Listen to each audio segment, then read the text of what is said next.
Voices Beyond Pages. This is Beren and Luthien by J.R.R. Tolkien.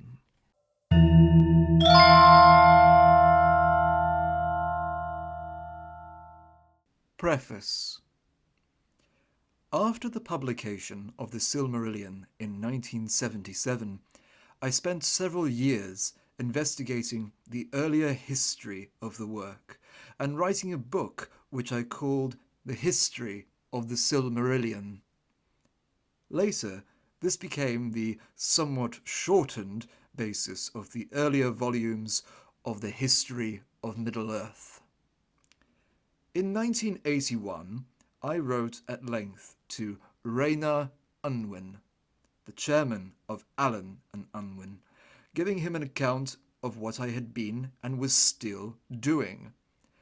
At that time, as I informed him, the book was 1,968 pages long and 16.5 inches across, and obviously not for publication.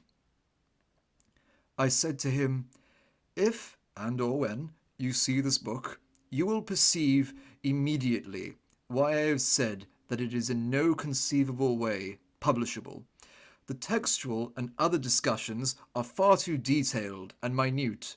The size of it is, and will become progressively more so, prohibitive. It is done partly for my own satisfaction in getting things right, and because I wanted to know how the whole conception did in reality evolve from the earliest origins. If there is a future for such inquiries, I want to make as sure as I can that any later research into J.R.R. Tolkien's literary history is not turned into a nonsense by mistaking the actual course of its evolution, the chaos and intrinsic difficulty of many of the papers, the layer upon layer of changes in a single manuscript page, the vital clues on scattered scraps found anywhere in the archive, the texts written on the backs of other works, the disordering and separation of manuscripts, the near or total ineligibility in places is simply inexaggerable. In theory, I could produce a lot of books out of the history, and there are many possibilities and combinations of possibilities. For example, I could do Beren with the original Lost Tale, the Lay of Luthien, and an essay on the development of the legend. My preference, if it came to anything so positive, would probably be for the treating of one legend as a developing entity, rather than to give all the Lost Tales at one go. But the difficulties of exposition and detail would in such a case be great, because one would have to explain so often what was happening elsewhere in other unpublished writings. I said that I would enjoy writing a book called Beren, on the lines I suggested. But the problem would be its organization, so that the matter was comprehensible without the editor becoming overpowering. When I wrote this, I meant what I said about publication. I had no thought of its possibility, other than my idea of selecting a single legend as a developing entity. I seem now to have done precisely that, though with no thought of what I had said in my letter to Raynar Unwin 35 years ago. I had altogether forgotten it until I came on it by chance, when this book was all but completed. There is, however, a substantial difference between it and my original idea, which is a difference of context. Since then, a large part of the immense store of manuscripts pertaining to the First Age, or the Elder Days, has been published, in close and detailed editions, chiefly in volumes of the History of Middle-earth. The idea of a book devoted to the evolving story of Beren that I ventured to mention to Raynar Unwin as a possible publication would have brought to light much hitherto unknown and unavailable writing. But this book does not offer a single page of original and unpublished work. What then is the need now for such a book? I will attempt to provide an inevitably complex answer, or several answers. In the first place, an aspect of those editions was the presentation of the texts in a way that adequately displayed my father's apparently eccentric mode of composition, often in fact imposed by external pressures, and so to discover the sequence of stages in the development of a narrative and to justify my interpretation of the evidence. At the same time, the first stage in the history of Middle-earth was in those books conceived as a history in two senses. It was indeed a history, a chronicle of lives and events in Middle-earth. But it was also a history of the changing literary conceptions in the passing years, and therefore the story of Beren Luthien is spread over many years and several books. Moreover, since that story became entangled with the slowly evolving Silmarillion, and ultimately an essential part of it, its developments are recorded in successive manuscripts, primarily concerned with the whole history of the Elder Days. To follow the story of Beren Luthien as a single and well-defined narrative in the history of Middle-earth is therefore not easy. In an often quoted letter of 1951, my father called it the chief of the stories of the Silmarillion, and he said of Beren that he is the outlawed mortal who succeeds, with the help of Luthien, a mere maiden, even if an elf of royalty, where all the armies and warriors have failed. He penetrates the stronghold of the enemy, and wrests one of the Silmarilli from the Iron Crown. Thus he wins the hand of Luthien, and the first marriage of mortal and immortal is achieved. As such, the story is, I think, a beautiful and powerful, heroic fairy romance, receivable in itself with only a very general, vague knowledge of the background. But it is also a fundamental link in the cycle, deprived of its full significance, out of its place therein. In the second place, my purpose in this book is twofold. On the one hand, I have tried to separate the story of Beren and Tinuviel, Luthien, so that it stands alone, so far as that can be done, in my opinion, without distortion. On the other hand, I have wished to show how this fundamental story evolved over the years. In my foreword to the first volume of the Book of Lost Tales, I said of the changes in the stories: in the history of Middle-earth, the development was seldom by outright rejection. Far more it was by subtle transformation in stages, so that the growth of the legends, the process, for instance, by which the Nargothrond story made contact with that of Beren and Luthien, a contact not even hinted at in the Lost Tales, though both elements were present, can seem like the growth of legends among peoples, the product of many minds and generations. It is an essential feature of this book that these developments in the legend of Beren and Luthien are shown in my father's own words. For the method that I have employed is the extraction of passages from much longer manuscripts, in prose or verse, written over many years. In this way, also, there are brought to light passages of close description or dramatic immediacy that are lost in the summary, condensed manner characteristic of so much Silmarillion narrative writing. There are even to be discovered elements in the story that were later altogether lost. Thus, for example, the cross-examination of Beren and Felagund and their companions, disguised as orcs by Thu the necromancer, the first appearance of Sauron, or the entry into the story of the appalling Tinuviel, Prince of Cats, who clearly deserves to be remembered, short as was his literary life.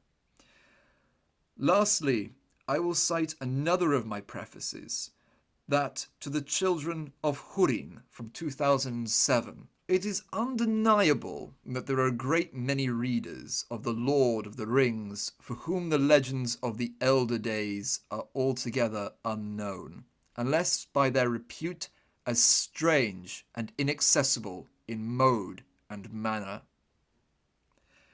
It is also undeniable that the volumes of the history of Middle-earth in question may well present a deterrent aspect.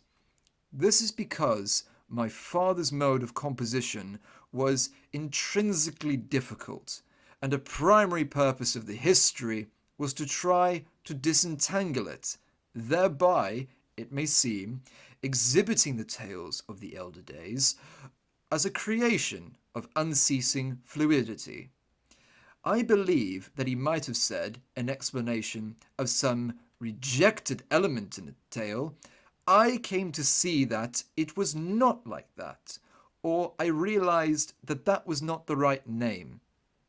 The fluidity should not be exaggerated.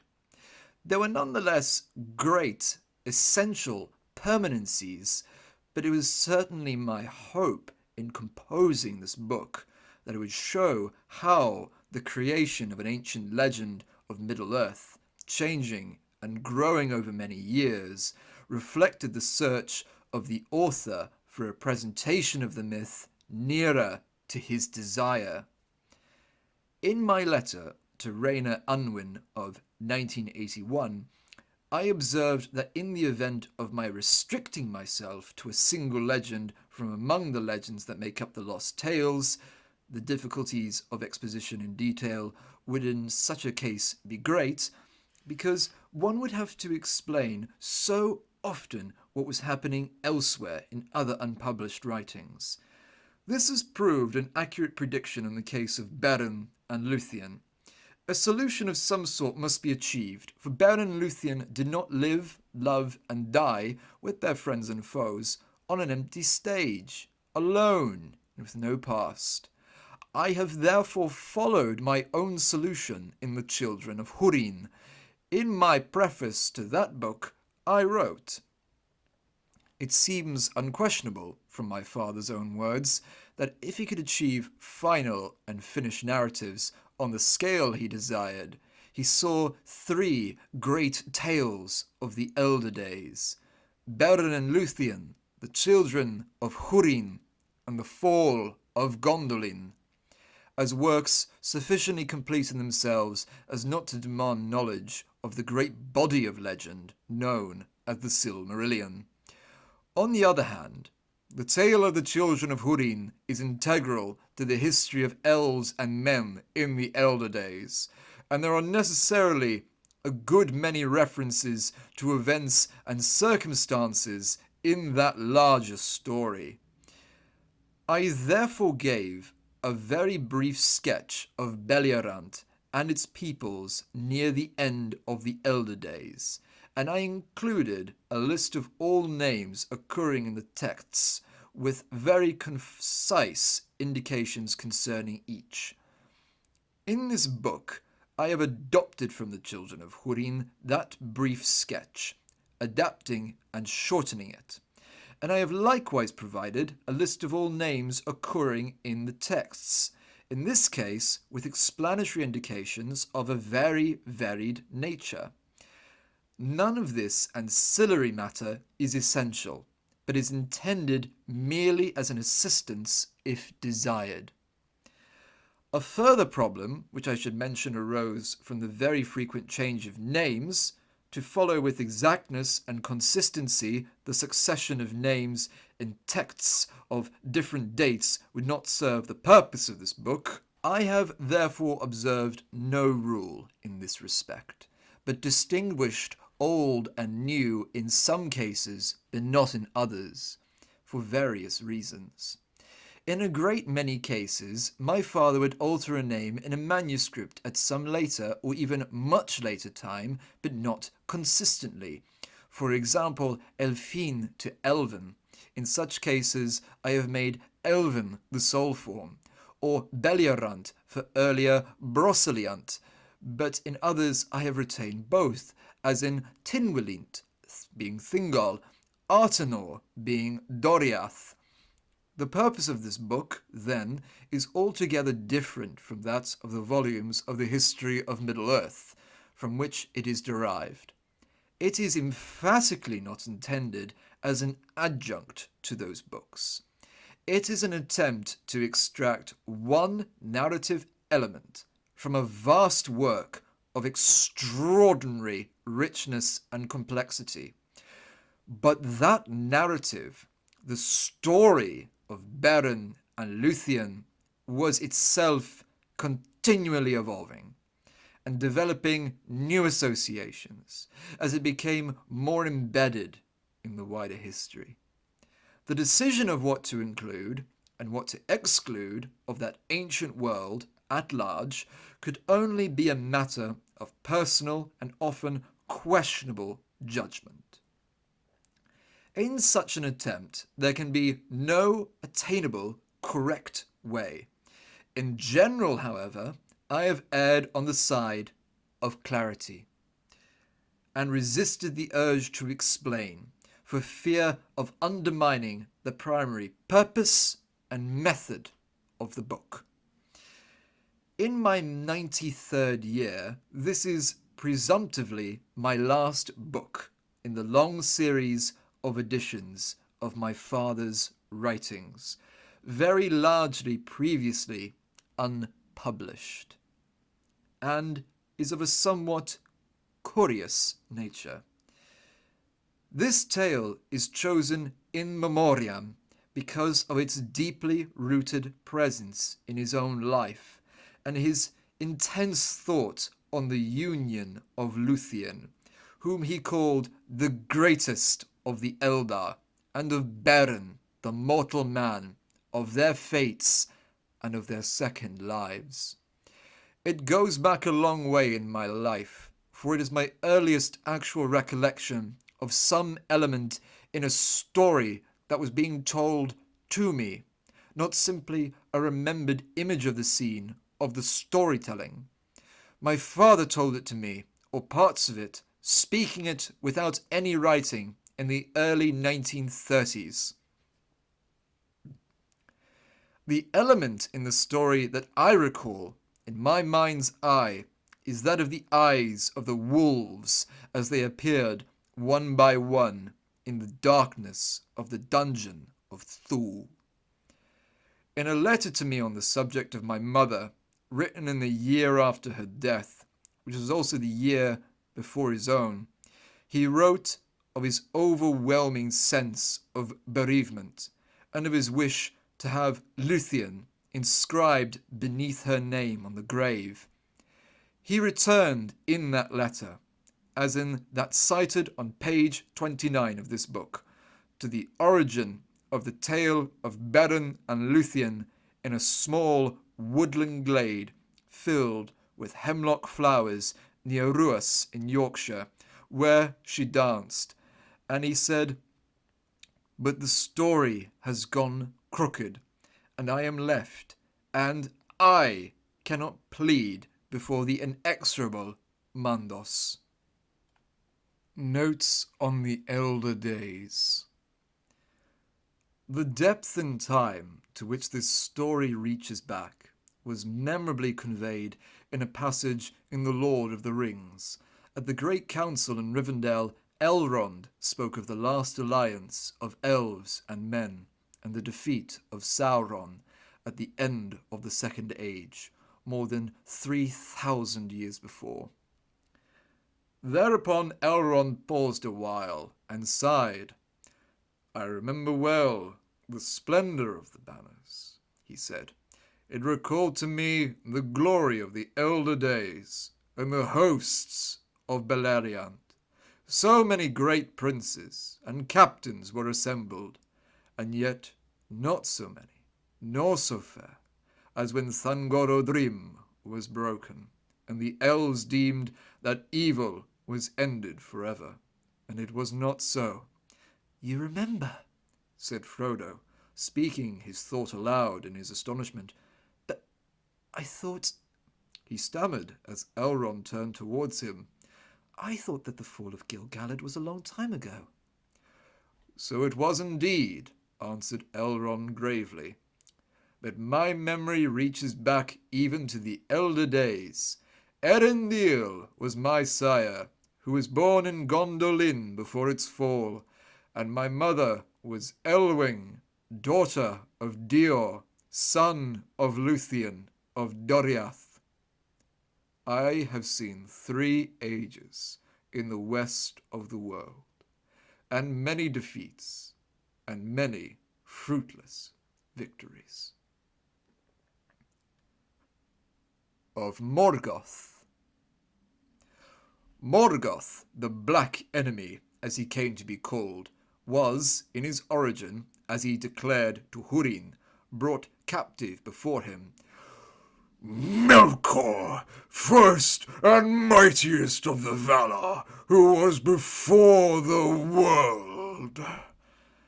Now become permanently incarnate, in form a gigantic and majestic, but terrible king, in the northwest of Middle-earth. He was physically present in his huge fortress of Angband, the Hells of Iron, the black reek that issued from the summits of Thangorodrim. The mountains that he piled above Angband could be seen far off staining the northern sky. It is said in the annals of Beleriand that the gates of Morgoth were but 150 leagues from the bridge of Menigroth, far and yet all too near. These words refer to the bridge leading to the dwellings of the elvish king Thingol. They were called Menigroth, the Thousand Caves. But being incarnate, Morgoth was afraid.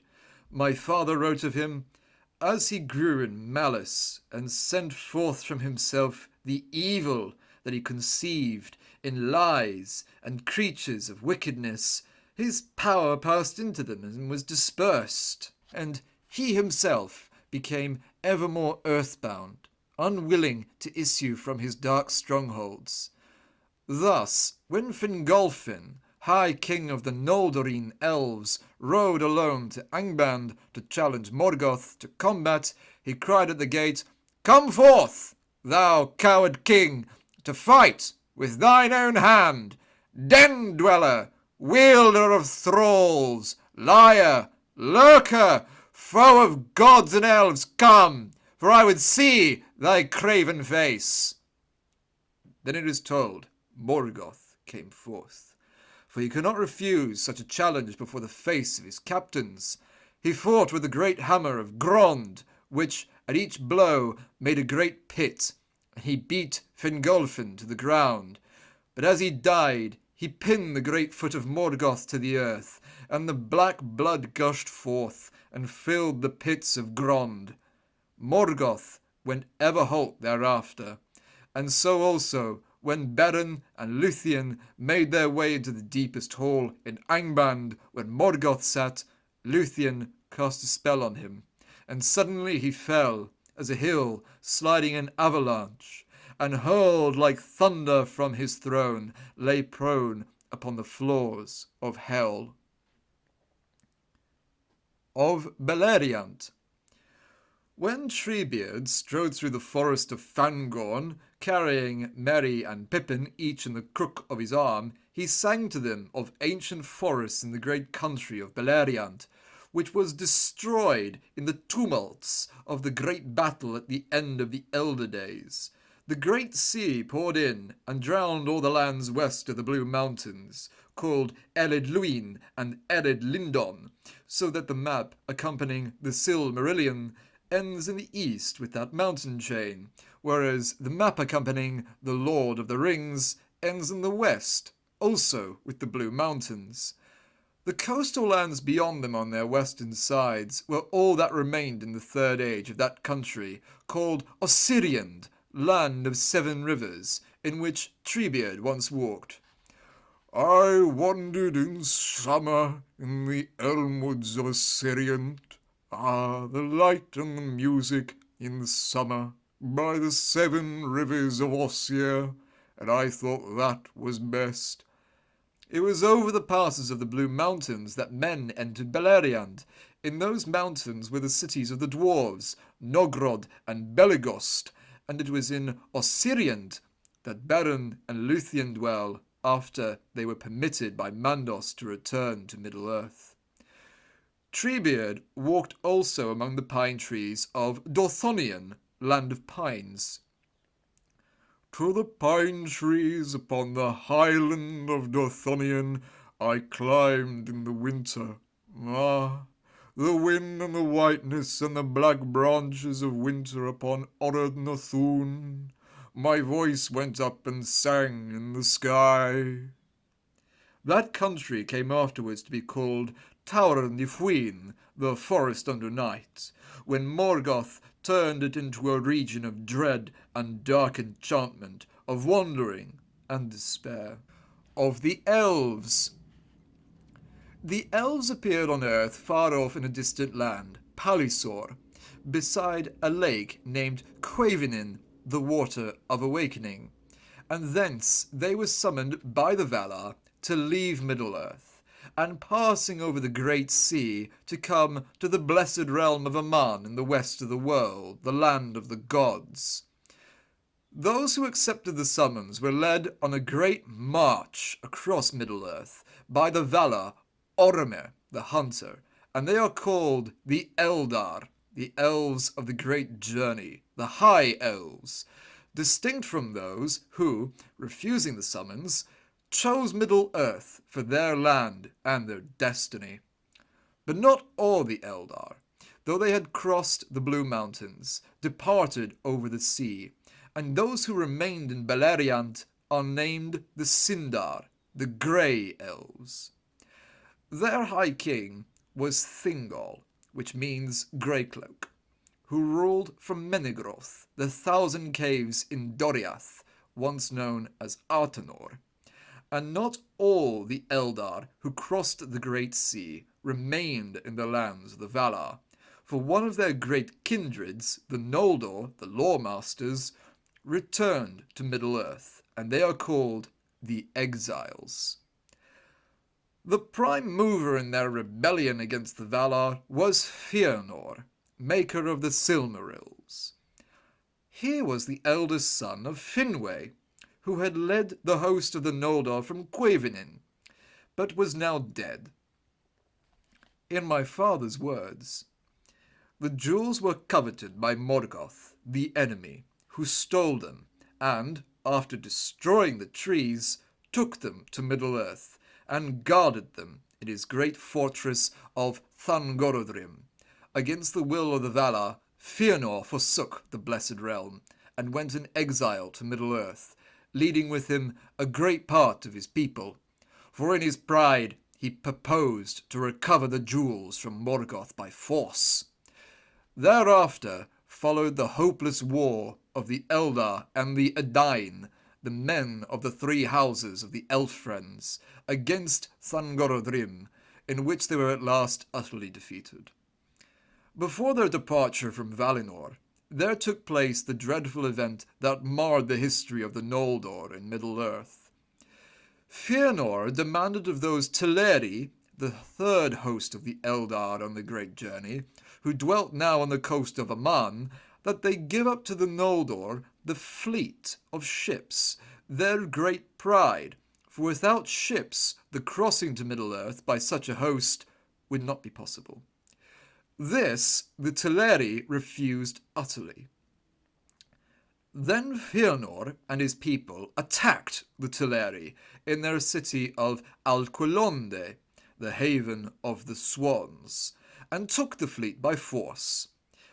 In that battle, which was known as the Kinslaying, many of the Teleri were slain. This is referred to in the tale of Tinuviel, the evil deeds of the gnomes at the haven of the swans. Fëanor was slain in battle soon after the return of the Noldor to Middle-earth, and his 7 sons held wide lands in the east of Beleriand, between Dorthonion, Tower Nifuin, and the Blue Mountains. The second son of Finwë was Fingolfin, the half-brother of Fëanor, who was held the overlord of all the Noldor. And he, with his son Fingon, ruled Hithlum, which lay to the north and west of the great chain of Ered Withrin, the Mountains of Shadow. Fingolfin died in single combat with Morgoth. The second son of Fingolfin, the brother of Fingon, was Turgon, the founder and ruler of the hidden city of Gondolin. The third son of Finwë, the brother of Fingolfin and half-brother of Fëanor, was in earlier texts Finrod, later Finarfin. The eldest son of Finrod Finarfin was in earlier texts Felagund, but later Finrod. He, inspired by the magnificence and beauty of Menegroth in Doriath, founded the underground fortress city of Nargothrond, for which he was named Felagund, Lord of Caves. Thus, earlier Felagund became Finrod Felagund. The doors of Nargothrond opened onto the gorge of the river Narog in West Beleriand, but Felagund's realm extended far and wide, east to the river Sirion, and west to the river Nenning, that reached the sea at the haven of Eglarest. But Felagund was slain in the dungeons of Thu, the necromancer, later Sauron, and Orodreth, the second son of Finarfin, took the crown of Nargothrond, as told in this book. The other sons of Finarfin, Angrod and Egnor, vassals of their brother Finrod Felagund, dwelt on Dothonion, looking northwards over the vast plain of Ardgalen. Galadriel, the sister of Finrod Felagund, dwelt long in Doriath with Melian, the queen. Melian, in early texts Gwendoling and other forms, was a Maya, a spirit of great power who took human form and dwelt in the forests of Beleriand with King Thingol. She was the mother of Luthien and the foremother of Elrond. In the 60th year after the return of the Noldor, ending many years of peace, a great host of orcs came down from Angband, but was utterly defeated and destroyed by the Noldor. This was called Dagor Aglareb, the glorious battle, but the elvish lords took warning from it and set the siege of Angband, which lasted for almost 400 years. The siege of Angband ended with a terrible suddenness, though long prepared, on a night of midwinter. Morgoth released rivers of fire that ran down from Thangorodrim, and the great grassy plain of Ardgalen that lay to the north of Dothonion was transformed into a parched and arid waste, known thereafter by a changed name, the Anfauglith, the gasping dust. This catastrophic assault was called Dagor-Bragolach, the Battle of Sudden Flame. Glaurung, the father of dragons, emerged from Angband now for the first time in his full might. Vast armies of orcs poured southwards. The elvish lords of Dothonion were slain, and a great part of the warriors of Beor's people. King Fingolfin and his son Fingon were driven back with the warriors of Hithlum to the fortress of Aithos Sirion, Sirion's Well, where the great river rose in the east face of the Mountains of Shadow. The torrents of fire were stopped by the Mountains of Shadow, and Hithlum and Dolomin remained unconquered. It was in the year after the Bragolach that Fingolfin, in a fury of despair, rode to Angband and challenged Morgoth. Beren and Luthien.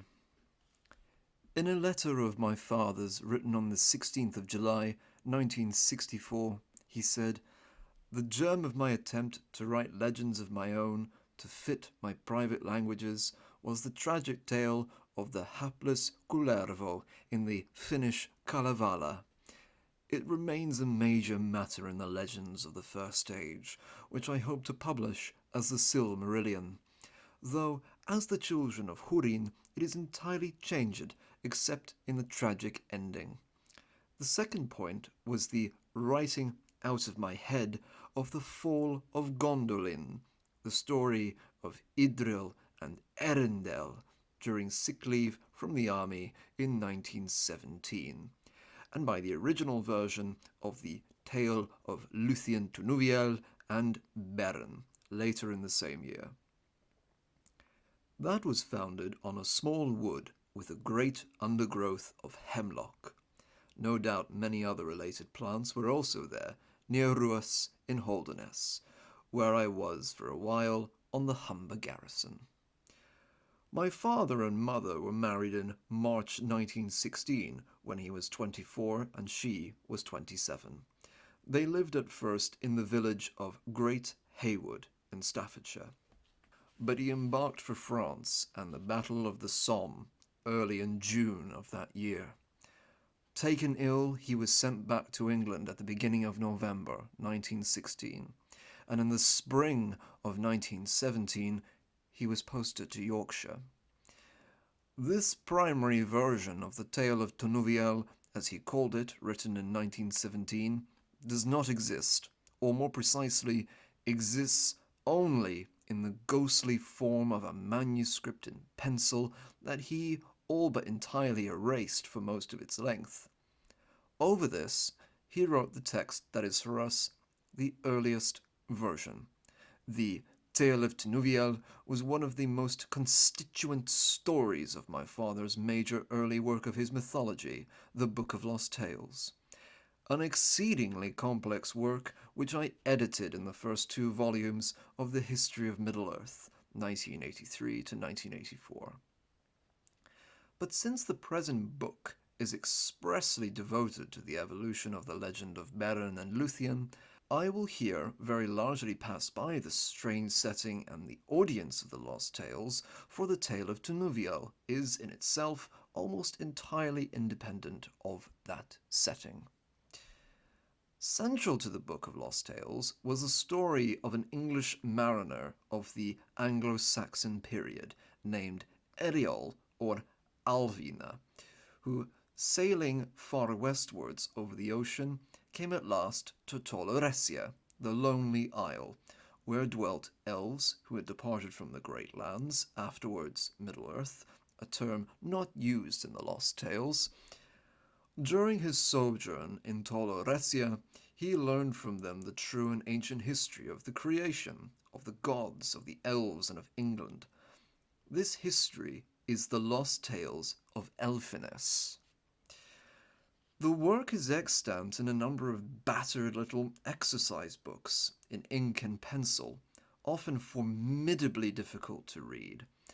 Though after many hours of peering at the manuscript with a lens, I was able many years ago to elucidate all the texts with only occasional unsolved words. The Tale of Tinuviel is one of the stories that was told to Eriol by the elves in the Lonely Isle, in this case by a maiden named Viane. There were many children present at these storytellings, sharply observant of detail, a striking feature. It is told in an extremely individual style, with some archaicisms of word and construction, altogether unlike my father's later styles, intense, poetic, and at times deeply elvish mysterious. There is also an undercurrent of sardonic humour in the expression here and there. In the terrible confrontation with the demonic wolf Carcaras, as she fled with Beren from Melko's hall, Tinuviel inquires, "Wherefore this sureliness, Carcaras?" Rather than awaiting the conclusion of the tale, I think it may be helpful to draw attention here to certain aspects of this earliest version of the legend, and to give brief explanations of some names important in the narrative, which are also to be found in the list of names at the end of the book. The tale of Tinuviel, in its rewritten form, which is the earliest form for us, was by no means the earliest of the lost tales, and light is shed on it by features in other tales. To speak only of narrative structure, some of them, such as the tale of Turin, are not very far removed from the version in the published Silmarillion. Some, notably the Fall of Gondolin, the first to be written, is present in the published work only in a severely compressed form, and some, most remarkably the present tale, are strikingly different in certain aspects. A fundamental change in the evolution of the legend of Beren and Tinuviel Luthien was the entry into it later of the story of Felagund of Nargothrond and the sons of Fëanor. But equally significant, in a different aspect, was the alteration in the identity of Beren. In the later versions of the legend, it was an altogether essential element that Beren was a mortal man, whereas Luthien was an immortal elf. But this was not present in the Lost Tale. Beren also was an elf. It is seen, however, from my father's notes to other tales that he was originally a man, and it is clear that this was true also in the erased manuscript of the tale of Tinuviel. Beren the elf was of the elvish people named the Noldoli, later Noldor, which in the Lost Tales and later is translated as gnomes. Beren was a gnome. This translation later became a problem for my father. He was using another word, gnome, wholly distinct in origin and meaning from those gnomes who nowadays are small figures specially associated with gardens. This other gnome was derived from a Greek word, gnome, thought, intelligence. It barely survives in modern English with the meaning aphorism, maxim, together with the adjective gnomic. In a draft for Appendix F of The Lord of the Rings, he wrote, "I have sometimes, not in this book, used gnomes for Noldor and gnomish for Noldorin. This I did to some gnome will still suggest knowledge. This I did, for to some gnome will still suggest knowledge. Now, the High Elven name of this people, Noldor, signifies those who know. For of the three kindreds of the Eldar, from their beginning, the Noldor were ever distinguished both by their knowledge of the things that are and were in this world, and by their desire to know more. Yet they in no way resemble the gnomes either of learned theory or popular fancy, and I have now abandoned this rendering as too misleading. In passing, I would mention that he said also in a letter of 1954 that he greatly regretted having used the word elves, which has become overloaded with regrettable tones that are too much to overcome. The hostility shown to Beren as an elf is explained thus in the old tale on page 42. All the elves of the woodland thought of the gnomes of Dorlomin as treacherous creatures, cruel and faithless. It may well seem somewhat puzzling that the word fairy, fairies, is frequently used of elves, thus of the white moths that flew in the woods, Tinuviel being a fairy minded them not, page 41. She names herself Princess of Fairies, page 64. It is said of her, page 72, that she put forth her skill and fairy magic. In the first place, the word fairies in the Lost Tales is synonymous with elves. And in those tales, there are several references to the relative physical stature of men and elves. In those early days, my father's conceptions on such matters were somewhat fluctuating, but it is clear that he conceived a changing relation as the ages passed. Thus he wrote, "Men were almost of a stature at first with elves, the fairies being far greater and men smaller than now. But the evolution of elves was greatly influenced by the coming of men. Ever as men wax more numerous and powerful, so the fairies fade and grow small and tenuous, filmy and transparent, but men larger and more dense and gross. At last, men, or almost men, can no longer see the fairies." There is thus no need to suppose, on account of the word, that my father thought of the fairies of this tale as filmy and transparent, and of course, years later when the elves of the Third Age had entered the history of Middle-earth, there was nothing fairy-like in the modern sense about them. The word fae is more obscure. In the tale of Tinuviel, it is used frequently of Melian, the mother of Luthien, who came from Valinor, and is called, on page 40, a daughter of the gods, but also of Tevildo, who was said to be an evil fae in beast-like shape, on page 69. Elsewhere in the tales, there are references to the wisdom of faes and of Eldar, to orcs and dragons and evil faes, and to a fae of the woods and dells.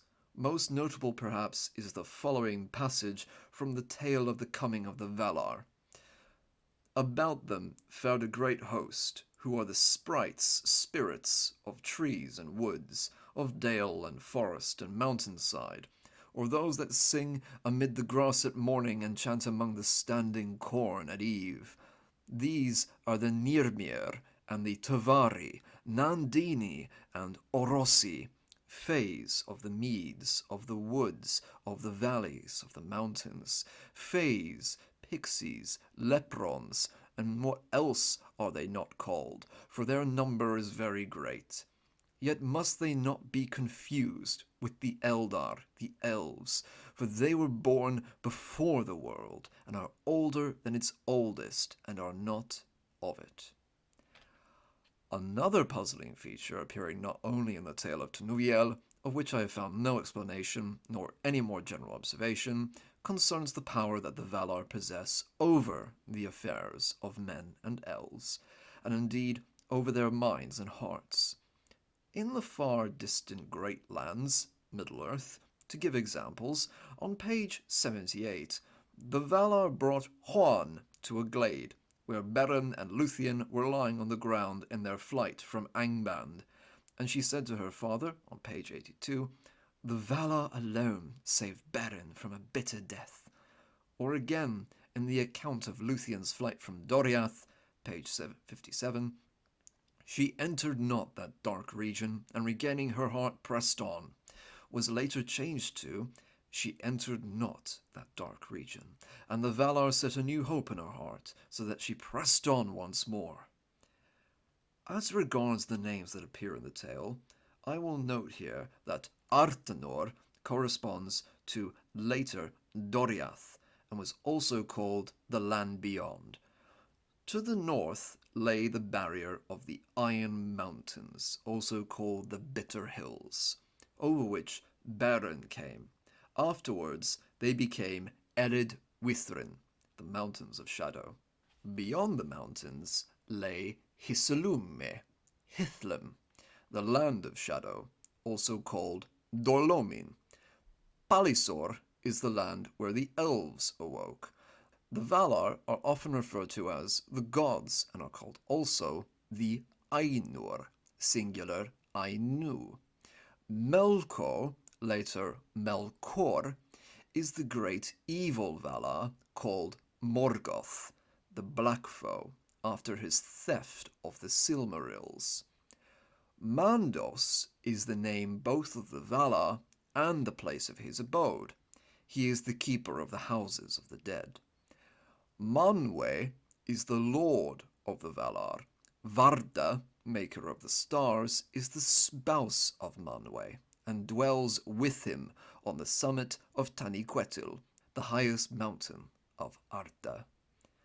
The two trees are the great trees, whose flowers gave light to Valinor, destroyed by Morgoth and the monstrous spider Ungoliant. Lastly, this is a convenient place to say something of the Silmarils, fundamental to the legend of Beren and Luthien. They were the work of Fëanor, greatest of the Noldor, the mightiest in skill of word and of hand. His name means Spirit of Fire. I will quote here a passage from the later 1930 Silmarillion text entitled Quenta Noldorinwa, on which we see, page 103, in those far days Fëanor began on a long and marvellous labour, and all his power and all his subtle magic he called upon, for he proposed to make a thing more fair than any of the Eldar yet had made, that should last beyond the end of all. 3 jewels he made, and named them Silmarils. A living fire burned within them that was blended of the light of the 2 trees. Of their own radiance they shone even in the dark. No mortal flesh impure could touch them, but was withered and was scorched. These jewels the elves prized beyond all the works of their hands, and Manwë hallowed them, and Varda said, "The fate of the elves is locked herein, and the fate of many things beside." The heart of Fëanor was wound about the things he himself had made. A terrible and deeply destructive oath was sworn by Fëanor and his 7 sons in assertion of their sole and inviolable right to the Silmarils, which were stolen by Morgoth. Beanna's tale was expressly addressed to Eriol, Althwine, who had never heard of Tinuviel, but as she tells it, there is no formal opening. She begins with an account of Tynwylint and Gwendolen, afterwards known as Thingol and Melian. I will, however, turn again to the Quenta Noldorinwa for this essential element in the legend. In the tale, the formidable Tynwylint, Thingol, is a central figure, the king of the elves who dwelt deep in the woodlands of Artanor, ruling from his vast cavern in the heart of the forest. But the queen was also a personage of great significance, although seldom seen, and I give here the account of her given in the Quenta Noldorinwa. In this, it is told that on the great journey of the elves from far off Palisor, the place of their awakening, with the ultimate goal of reaching Valinor in the far west, beyond the great ocean, many elves were lost upon the dark roads, and they wandered in the woods and mountains of the world, and never came to Valinor, nor saw the light of the 2 trees. Therefore they are called Ilkorindi, the elves that dwelt never in Kor, the city of the Eldar elves in the land of the gods. The dark elves are they, and many are their scattered tribes, and many are their tongues. Of the dark elves, the chief in renown was Thingol. For this reason he never came to Valinor. Melian was a fae. In the gardens of the Vala, Lorien, she dwelt, and among all his fair folk none were there that surpassed her beauty, nor none more wise, nor none more skilled in magical and enchanting song. It is told that the gods would leave their business, and the birds of Valinor their mirth, that Valmar's bells were silent, and the fountains ceased to flow, when at the mingling of the light Melian sang in the gardens of the god of dreams. Nightingales went always with her, and their song she taught them, but she loved deep shadow, and strayed on long journeys into the outer lands, Middle-earth, and there filled the silence of the dawning world with her voice and the voices of her birds. The nightingales of Melian Thingol heard, and was enchanted, and left his folk. Melian he found beneath the trees, and was cast into a dream and a great slumber, so that his people sought him in vain. In Vianna's account, when Tynwilint awoke from his mythically long sleep, he thought no more of his people, and indeed it had been in vain, for long now had those reached Valinor, but desired only to see the Lady of the Twilight. She was not far off, for she had watched over him as he slept. But more of their story I know not, O Eriol, save that in the end she became his wife, for Tynwilint and Gwendolen very long indeed were king and queen of the lost elves of Artenor, or the land beyond, or so it is said here. Vianna said further that the dwelling of Tynwilint was hidden from the vision and knowledge of Melkor by the magics of Gwendolen the Fae, and that she wove spells about the paths thereto that none but the Eldar might tread them easily. And so was the king secured from all dangers, save it be treachery alone. Now his halls were builded in a deep cavern of great size, and they were none the less a kingly and a fair abode. This cavern was in the heart of the mighty forest of Artenor. That is the mightiest of forests, and the stream ran before its doors. But none could enter that portal, save across the stream, and a bridge spanned it narrow and well guarded. Then Vianna exclaimed, "Lo! Now I will tell you of things that happened in the halls of Tynwilint." And this seems to be the point at which the tale proper can be said to begin.